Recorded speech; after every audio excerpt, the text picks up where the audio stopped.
Oke, ini adalah contoh soal untuk nomor 10. Jadi akan saya sedikit bedakan ya.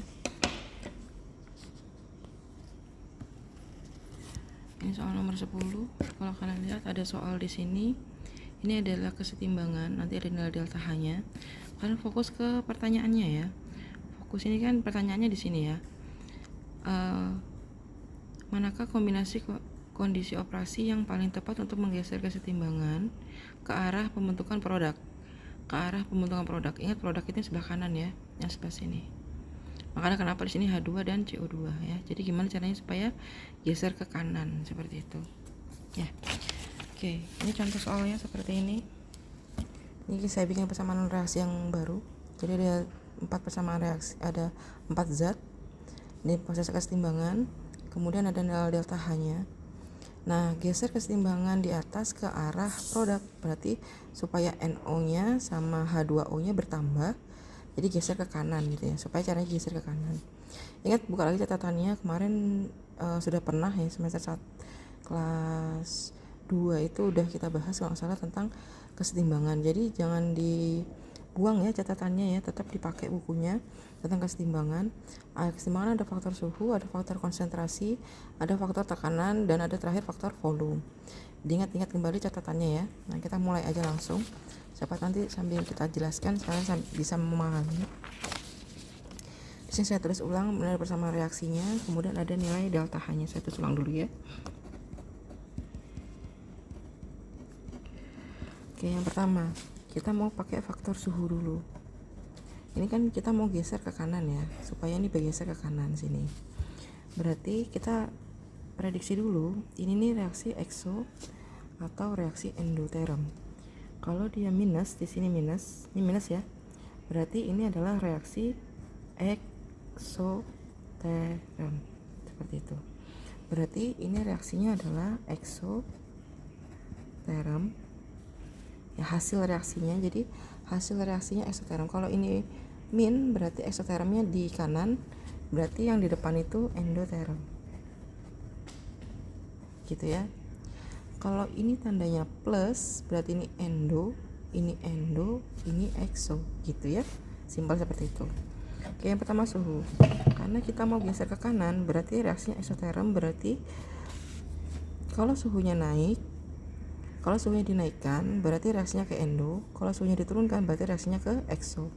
Karena kita mau geser ke exo berarti suhunya harus diturunkan, berarti suhunya diturunkan gitu ya. Yang suhu. Yang kedua, kita masuk ke konsentrasi. Kalau konsentrasi zatnya ditambah, geser ke lawan. Artinya kalau NH3 atau O2 ditambah akan geser ke kanan. Jadi supaya geser ke kanan berarti ini harus ditambah. Kalau ini dikurangin, jika konsentrasi zat dikurangin, geser ke dirinya sendiri. Berarti kalau NH3 atau O2 kita kurangin, maka akan geser ke kiri, geser ke mereka ini. Ya, ini kiri ya, kita sepakati.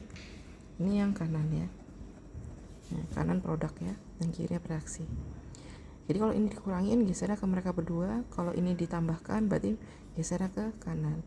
Berarti supaya ini bertambah, berarti yang kedua, konsentrasi si NH3 atau konsentrasi O2 itu harus ditambahkan.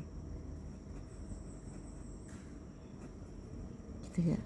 Jadi kalau ini keduanya ini ditambah akan geser ke kanan, ini ditambah akan geser ke kanan. Jadi produk ini bertambah. Nanti diingat-ingat lagi ya pelajaran yang kelas 2. Habis itu berikutnya tekanan sama volume. Tekanan dan volume itu berbanding terbalik ya. Kalau tekanan dinaikkan berarti volume diturunkan, geser ke koefisien yang kecil. Ingat nih volumenya ke kecil berarti koefisien ke kecil. Tekanan diperkecil berarti volumenya akan diperbesar, geser ke koefisien yang besar. Jadi gesernya ke ikuti tanda panahnya ini ya.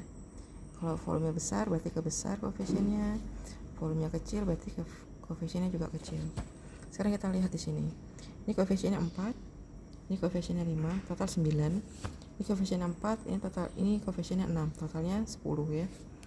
Berarti ini koefisien yang kiri itu kan ada 9, Terus koefisien kanannya ada 10 ya.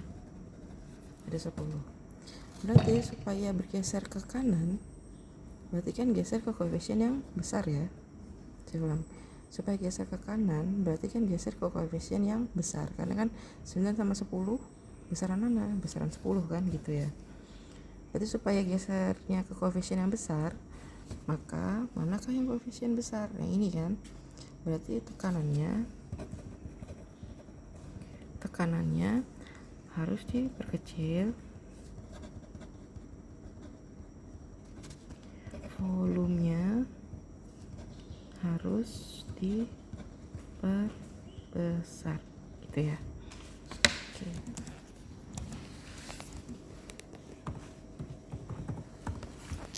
Untuk soal ini kalian analisis satu-satu. Apakah suhu tinggi dan tekanan yang tinggi, suhunya diperbesar dan tekanan diperbesar, apakah akan geser ke kanan? Gitu ya. Jadi kalian perhatikan persamaan reaksinya ini. Seperti itu ya.